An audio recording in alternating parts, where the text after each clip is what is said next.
Welcome to Debnath coaching centre 2.2। আমি সুব্রত দেবনাথ তোমাদেরকে স্বাগত জানাচ্ছি আমার ইউটিউব চ্যানেলে।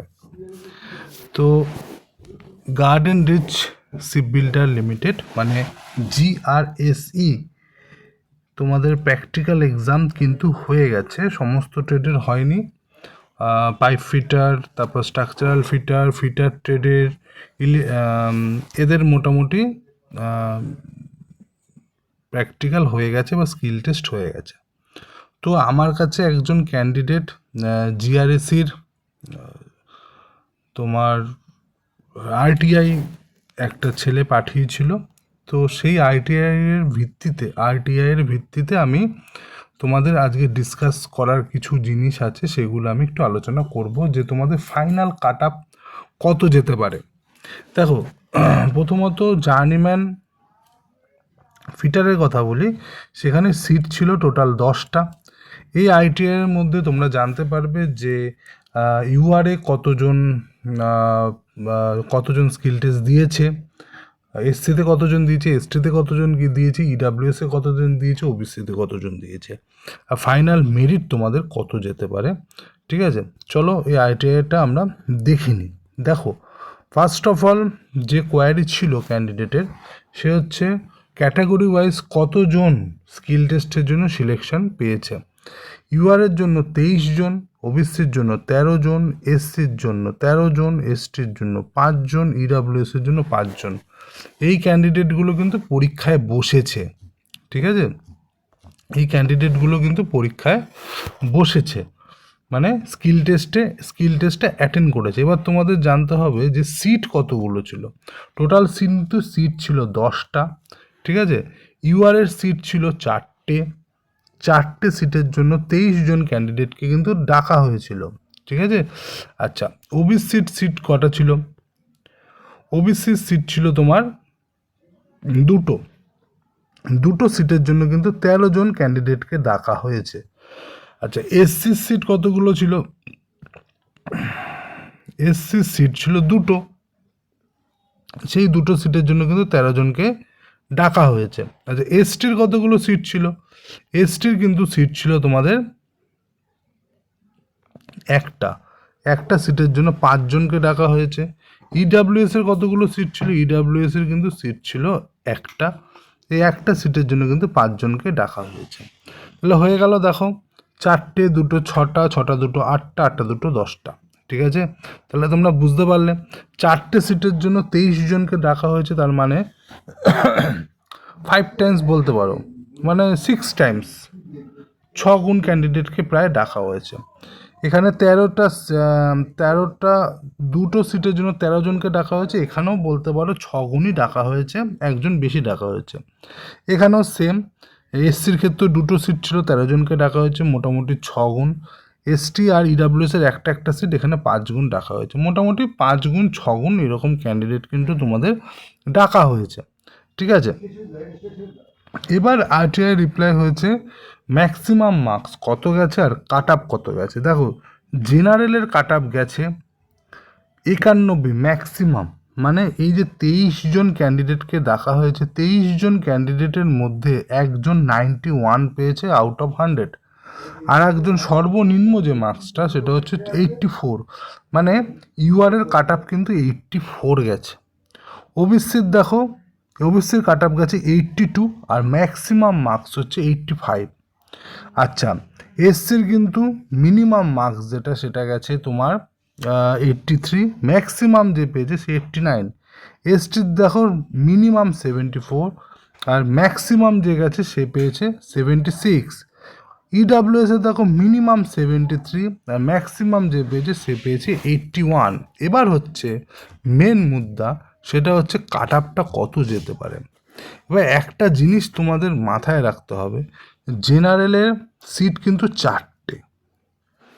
একটা জিনিস মাথায় রাখতে হবে, যে 91 যে ছেলেটি পেয়েছে বা মেয়েটি পেয়েছে, সে যদি প্র্যাকটিক্যাল ঠিকঠাক করে তাহলে কিন্তু সে চান্স পেয়ে যাবে। এবার GRSEর প্র্যাকটিক্যাল খুব হার্ড হয়, হার্ড মিন্স জব তো তোমাদেরকে আমি দেখিয়েছিলাম কীরকম জব এসেছিলো, জব ইজি এসেছিলো, কিন্তু প্র্যাকটিক্যালটা খুব ভালো করে কিন্তু দেখে ভাই, এই জিনিসটা মাথায় রাখতে হবে। সামনে মেশিনিস্টদের তোমাদের স্কিল টেস্ট আছে, ইলেকট্রনিক্স মেকানিকদেরও আছে। এই জিনিসটা মাথায় রাখতে হবে, তোমাদের কিন্তু স্কিল টেস্টটা খুব ভালো করে চেক করে ওরা, ঠিক আছে?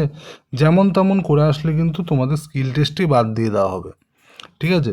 তো যদি 91 কেউ পেয়ে থাকে, তাহলে কেউ পেয়ে থাকে, পেয়েছে তো অবশ্যই, সে যদি ঠিকঠাক করে প্র্যাকটিক্যাল করে তো 91 কিন্তু ফাইনাল মেরিট যাবে।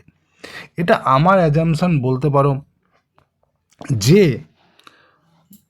মোটামুটি আমি ধরে নিলাম যে 90% প্র্যাকটিক্যাল সে ঠিক করবে। মানে এই যে 23 জন ক্যান্ডিডেট আছে তার 90% ক্যান্ডিডেট কিন্তু প্র্যাকটিক্যাল ঠিক করবে। আর অ্যাটেন্ডেন্স আমি বলে রাখি 95% অ্যাটেন্ডেন্স ছিল, ঠিক আছে? এবার 23 জনের মধ্যে যদি আমি 90 বাদ দাও, 80% ক্যান্ডিডেট যদি ঠিকঠাক করে প্র্যাকটিক্যাল করে, ঠিক আছে, তাহলে কিন্তু নাম্বারটা হাই যাবে। যতদূর আমি শুনেছি যে মোটামুটি মানে কি বলবো, তোমার প্র্যাকটিক্যাল নলেজ জানা বা খুব ভালো করে প্র্যাকটিক্যাল করতে পারে এরকম ক্যান্ডিডেটের সংখ্যা কিন্তু খুব কমই ছিল। মোটামুটি 50 থেকে 60% ক্যান্ডিডেট যে খুব ভালো প্র্যাকটিক্যাল করেছে, এটা আমি শুনেছি, ঠিক আছে? তো 50% ক্যান্ডিডেট মানে এখানে ধরে নাও 13 জন। এবার 13 জনের থেকে কিন্তু 4 জনকে নেওয়া হবে, ঠিক আছে? মানে 3 গুণ, 6 গুণ ডেকেছিল, তার থেকে 3 গুণ, ধরো 3 গুণ ভালো প্র্যাকটিক্যাল পেরেছে, ঠিক আছে? আর 2 গুণ বাদ, তো 13 জনের থেকে 4 জনকে নেওয়া হবে, 13 জনের থেকে 4 জনকে নেওয়া হবে, ঠিক আছে? 13 জন ধরো সিলেক্ট হলো, who is qualified the practical or skill test what ever. তো 13 জনের থেকে 4 জনকে নেওয়া হবে। এবার 13 জনের থেকে যে 4 জনকে নেওয়া হবে, সেই জায়গাটায় কাট আপটা কত জায়গায় দাঁড়াতে পারে, এই জেনারেলটা আমি বলে দিচ্ছি, বাকিগুলো আমি এরকমভাবেই বলে দেবো। তো 13 জনের থেকে যদি 4 জনকে নেওয়া হয়, এই যে 84 গেছে কাট আপটা, 84 থেকে মোটামুটি ধরো যারা 86 থেকে 88-এর মাঝখানে আছো, জেনারেলের কথা বলছি, 86 থেকে 88-এর মাঝখানে আছো, তাদের চান্স পাওয়ার সম্ভাবনা প্রবল, ঠিক আছে? চান্স পাওয়ার সম্ভাবনা কিন্তু প্রবল 86 থেকে 88। ওবিসি সেরকমভাবে আমি বলি, ওবিসির ধরো 83 যারা পেয়েছো ওবিসির, তাদের চান্স পাওয়ার সম্ভাবনা প্রবল। এসসির কথা বলি, এসসির ধরো 84 থেকে 86 যারা পেয়েছো, তাদের চান্স পাওয়ার সম্ভাবনা প্রবল। 84 থেকে 86 যারা পেয়েছো, তাদের চান্স পাওয়ার সম্ভাবনা কিন্তু প্রবল। আবার বলছি, এসসির 84 থেকে 86 তাদের চান্স পাওয়ার সম্ভাবনা কিন্তু প্রবল। আচ্ছা, আমি এসটির কথায় আসি। এসটি মোটামুটি যারা 75 পেয়েছো, তাদের চান্স পাওয়ার সম্ভাবনা প্রবল। ইডাব্লিউএস এর কথায় আসি, ইডাব্লিউএস মোটামুটি ধরো যারা 78 থেকে 79 যারা আছো, তাদের চান্স পাওয়ার সম্ভাবনা কিন্তু প্রবল, ঠিক আছে? 78 থেকে 79 ফর ইডাব্লিউএস। ব্যাপারটা ক্লিয়ার হয়ে গেল। এই হচ্ছে আমার প্রেডিকশান, মোটামুটি এরকমই থাকবে কাট আপ। ভ্যাকেন্সি তোমাদের 10টা, সেই হিসাবে আমি বলে দিলাম। এটা ফাইনাল মেরিটের কথা কিন্তু আমি বললাম। এখানে আমার কাছে শুধুমাত্র জার্নিম্যান ফিটারেরটাই এসছে, আরটিআই, তো তাদেরটা আমি বলে দিলাম। আরগুলো আমি পরীক্ষাগুলো হয়ে যাক, সবার এখনও হয়নি, তো পরীক্ষাগুলো হয়ে গেলে আমি আরটিআইয়ের জন্য একটা অ্যাপ্লাই করে দেবো।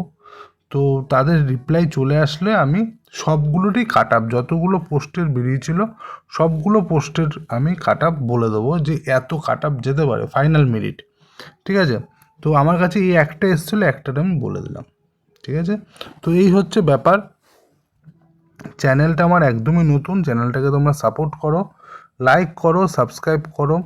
বাংলাতে এই প্রথম কোনো আইটিআই রিলেটেড চ্যানেল আছে, যেখানে আইটিআই রিলেটেড যে কোনো আপডেট আসলে তোমাদেরকে দেওয়া হয়, বিশেষত fitter, machinist, turner, electrician, welder, এই সমস্ত ট্রেডগুলোর যে আপডেটগুলো আসে, সেই আপডেটগুলো আমি দিয়ে থাকি। সেটা গভর্নমেন্ট অফ ইন্ডিয়ার হোক বা পিএসইউ সেক্টর হোক, স্টেট গভর্নমেন্টের পিএসইউ হোক, সেন্ট্রাল গভর্নমেন্টের পিএসইউ হোক, স্টেট গভর্নমেন্টের চাকরি হোক, সেই আপডেটগুলো আমার এই চ্যানেলে একমাত্র বাংলায় তোমরা পেয়ে যাবে। শুধুমাত্র বাংলায় এই আইটিআই রিলেটেড চ্যানেল একটাই আছে যেখানে তোমরা আপডেটগুলো পাবে। ঠিক আছে, তাহলে চ্যানেলটা নতুন, চ্যানেলটাকে তোমরা সাপোর্ট করো, লাইক করো, সাবস্ক্রাইব করো, বন্ধুদের সাথে শেয়ার করো। আজকে এতটাই, দেখা হচ্ছে নতুন একটা ভিডিওতে।